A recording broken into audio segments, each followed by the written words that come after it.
Hi there, I'm Kyle Cardy of BPB Games, and today we are going to be talking about Mordenkainen's Tome of Foes, which is the new 5th edition book supplement from Wizards of the Coast for 5th edition Dungeons & Dragons. I feel like everyone probably knows that. If there are a couple cuts in this video, I apologize in advance, but I do want to make sure that everything comes out succinct, so that way you don't have to spend more time looking at my face or hearing my voice than you have to.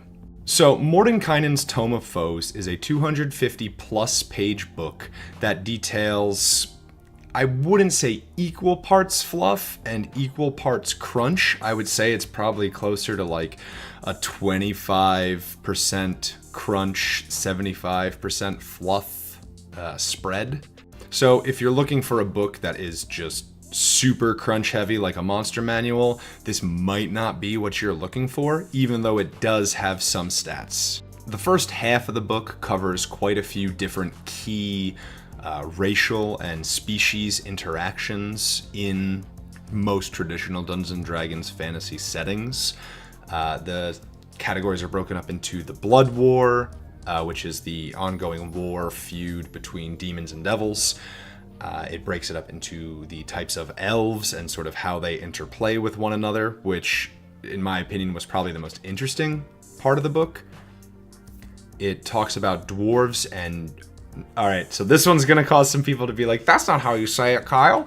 But, like, depending on how you say it, Dwagar, Durgar, however you want to say it, the next category is dwarves and deep dwarves, you know, dwarves that can cast a spell to make themselves grow big, however you want to pronounce that word. Then it touches on the different types of Gith, the Githzerai and the Githyanki, and finally it wraps up with Halfling and Gnome, which to me is, as someone who's not a fan of Halflings or Gnomes, Halflings less so than Gnomes, it's not a section that's for me. I found it kind of boring. What all of these fluff sections have in common is that they are all more or less things that, I don't want to say experience, things that long-term fans of Dungeons & Dragons already know. Like, we know about the Blood War, we know that, you know, the demons are chaos embodied and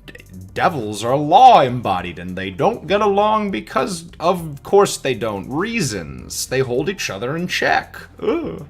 Like, that's fine. The Blood War, unless it's like the center point of a campaign, has always been really boring to me.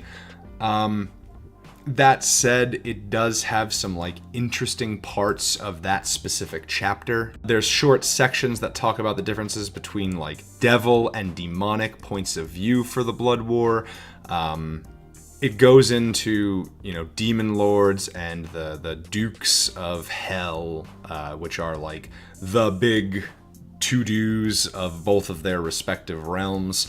There are stats for most, if not all of them, later on in the book, which frankly seems like a really bold move, and I think I'm super duper supportive of, because one thing that has been sorely lacking are incredibly powerful and dangerous antagonists that are Wizards of the Coast official. I mean, Kobold Press has produced some interesting stuff. You know, say what you will about their business practices, but they've produced some really interesting stuff in some very, very high quality books. But it is nice to see, you know, Wizards of the Coast supporting that same style of like high level play with something that parties can build towards. I think that's great. There are sections for cults to each of these various entities, and it talks about like their goals, the typical cultists associated with them, signature spells that cultists might have access to.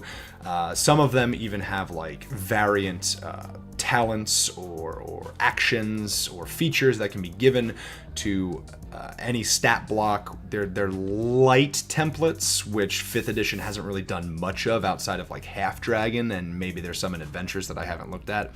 But I love that. I think I'm gonna do a couple comparisons to 4th edition throughout this book, because in my opinion 4th edition has always had the best monster books. So strap in. 4th edition did templates really, really well, and they did it in a couple of different ways. They did ones that, you know, would completely modify a creature and, like, say, turn it into an elite or turn it into a solo monster. They did some that were just like, you know, smorgasbord style, build your own, like, take a couple pieces here, take a couple pieces there, put them on any existing stat block, and it's not going to go to a new, you know, tier of play. It's not going to go from like a standard enemy to an elite, but it is going to have access to some sort of powers that can make random monsters pulled from all different books feel like a cohesive unit because, oh, they all have access to this specific thing, or, like, you know, powers that are similar. And I think that's really a great touch in this book. I just wish that they had done it more in Tome of Foes, because one thing I see a lot of in groups is people clamoring for, like, how do I modify monsters? What would I do if I'm trying to make a cult of, like, Zugtmoy? Like, what am I going to put on them? What are some cool powers? Make this for me. And I think that there's a missed opportunity in this book where they could have done more, and they could have taken it further and really made something super, super great with that section. So the next section touches on elves, which elves are fine. I mean, most fantasy elves are really boring. Most fantasy races are really boring to me. They're basically just human, but one emotion or personality trait is amplified to 11, and they tend to have a penchant for, like, rocks or trees in the cases of dwarves and elves, respectively. One thing that I do really like in this is that they finally put my favorite race from 4th edition back into 5th edition, which is the Shadar Kai. Because boy howdy, I do love me some BDSM shadow people. But I don't want to compare the Shadar Kai of now to the Shadar Kai of 4th edition, because I find those sort of grognardy comparisons to be very reductive, and they don't really add anything meaningful to the discussion. So I am just going to talk about them as they are presented in 5th edition, as much as I miss the ones from 4th edition, and as much as I might use them in my own home games. The Shadar Kai are super interesting. I'm ecstatic to see the Raven Queen back in action. She was far and away my favorite deity in 4th edition, and probably in any setting I've ever encountered. There's just something that I've always found really charming about her and her presentation, and, like, her climb to power and her removal of much more evil death god from a position of power through like, not just cunning, but also through force. Like, there's something really gratifying about how they presented her in 4th edition, and a lot of that does and doesn't carry over into 5th edition. I like a lot of what they did with the Raven Queen, and I feel like a lot of what they've done with it would be more interesting than what is done with Lolth and the Drow, because they're the Drow, they're boring. The Lolth is boring. It's like, I have so many, like, problems with the way that they are presented and have always been presented, and, like, it's something that gets talked about a lot. And so, in addition to being one of the only matriarch, like, the most identifiable matriarchy in Dungeons and Dragons, they are also hella evil, and they are, like, one of the only super widely known, like, people of color, like, cultures in Dungeons and Dragons. And just, like, they're so evil and so terrible, and just, like, there are 100,000 ways to fix the Drow, which is a video that I could go into forever. Like, I could talk at length about how we could fix the Drow.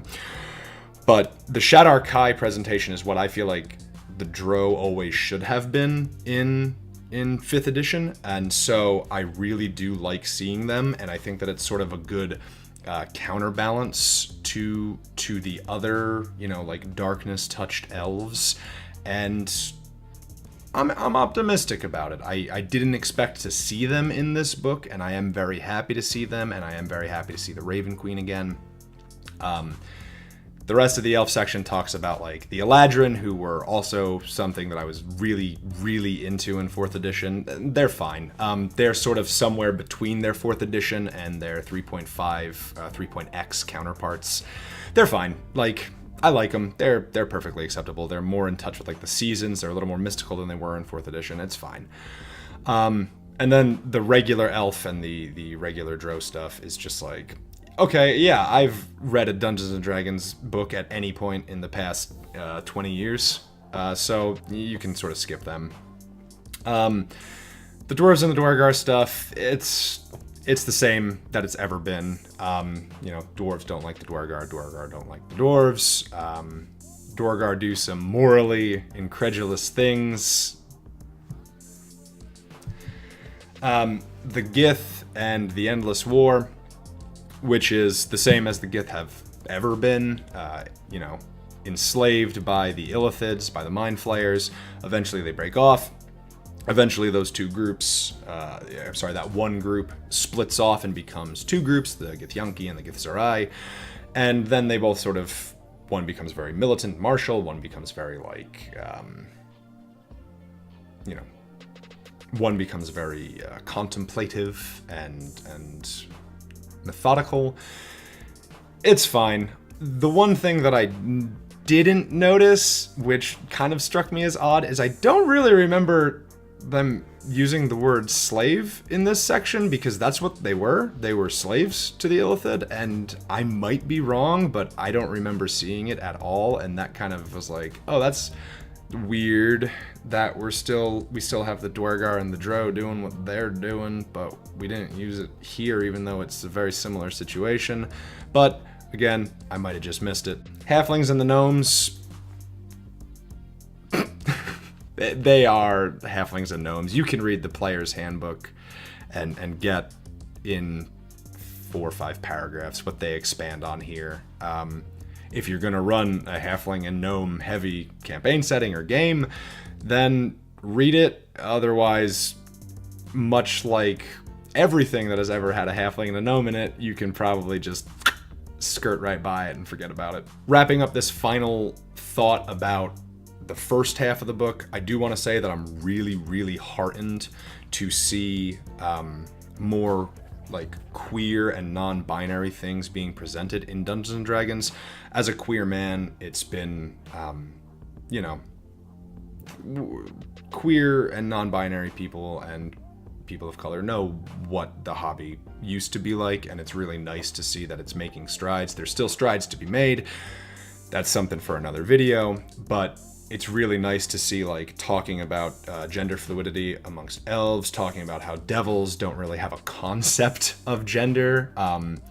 The creation of alien minds within a devil where, like, they don't even know how gender.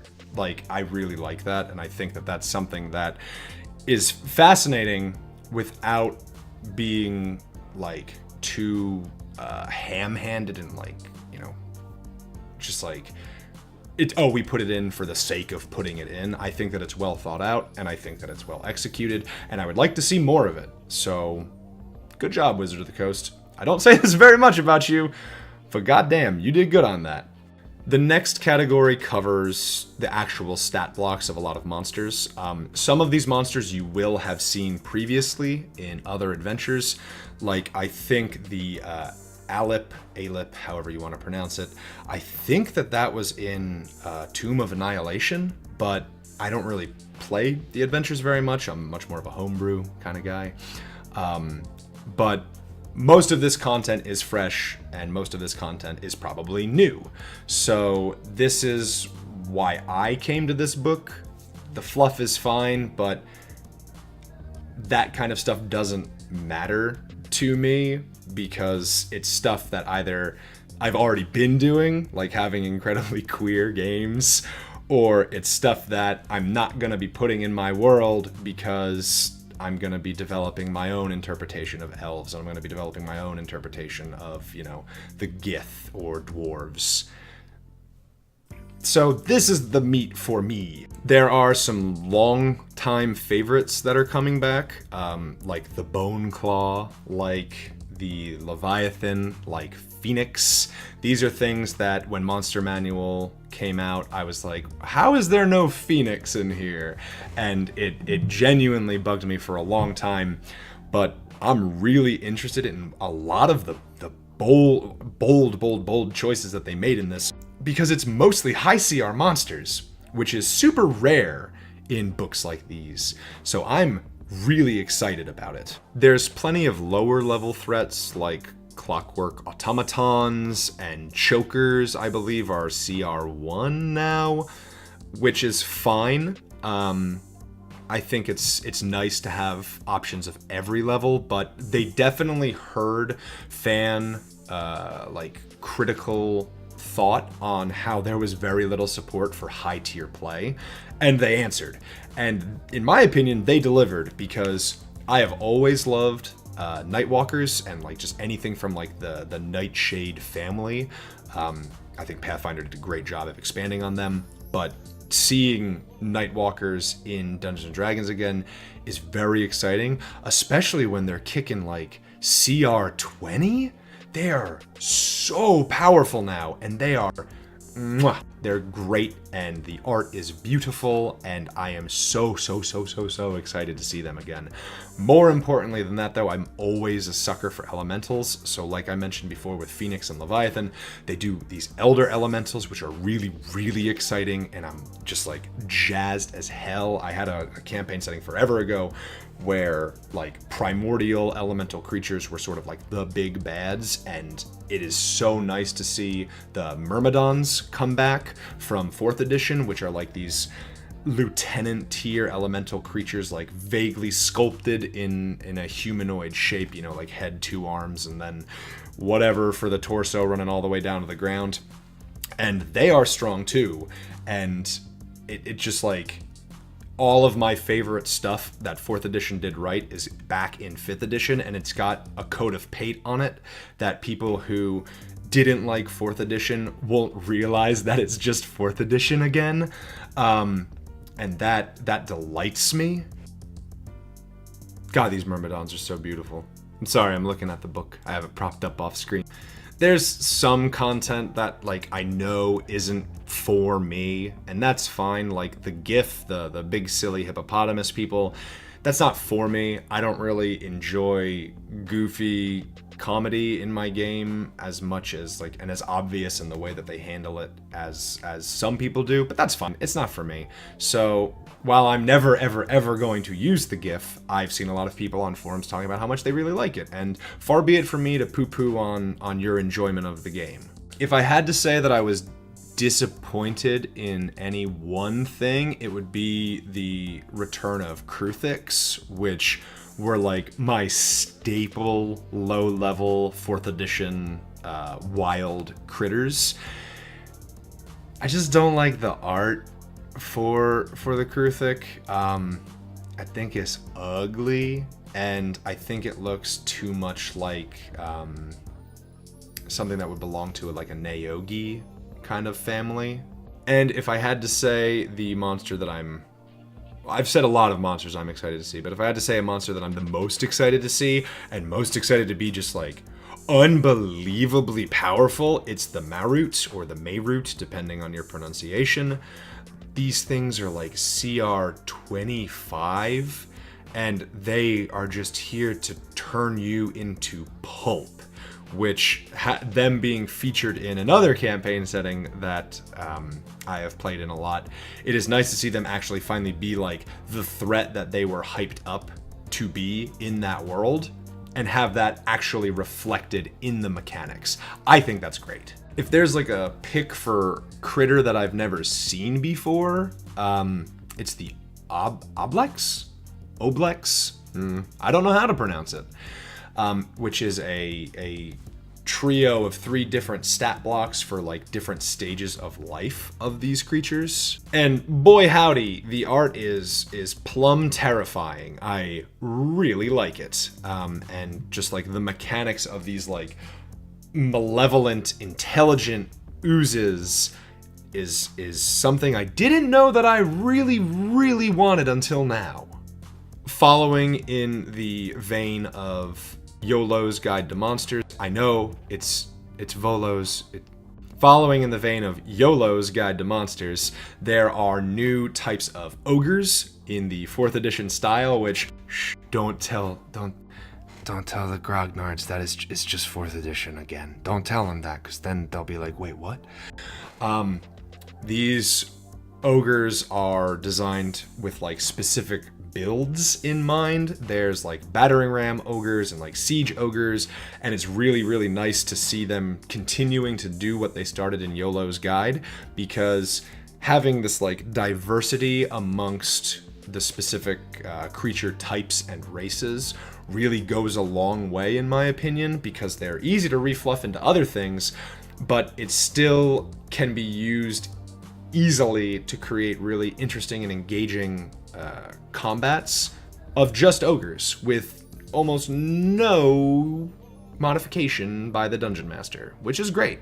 So overall, is Mordenkainen's Tome of Foes worth it for your wallet?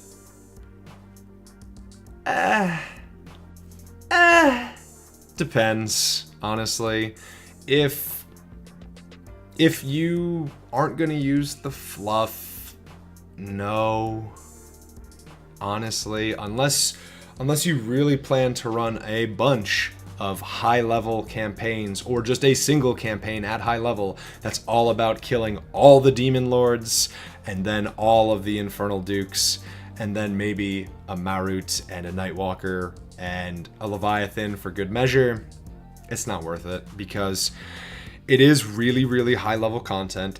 Like, I think it's like 2/3 and above are CR 8+, which is great. But most campaigns don't make it that far, you know what I mean? And most campaigns, the final big bad is usually bespoke, handcrafted by a dungeon master.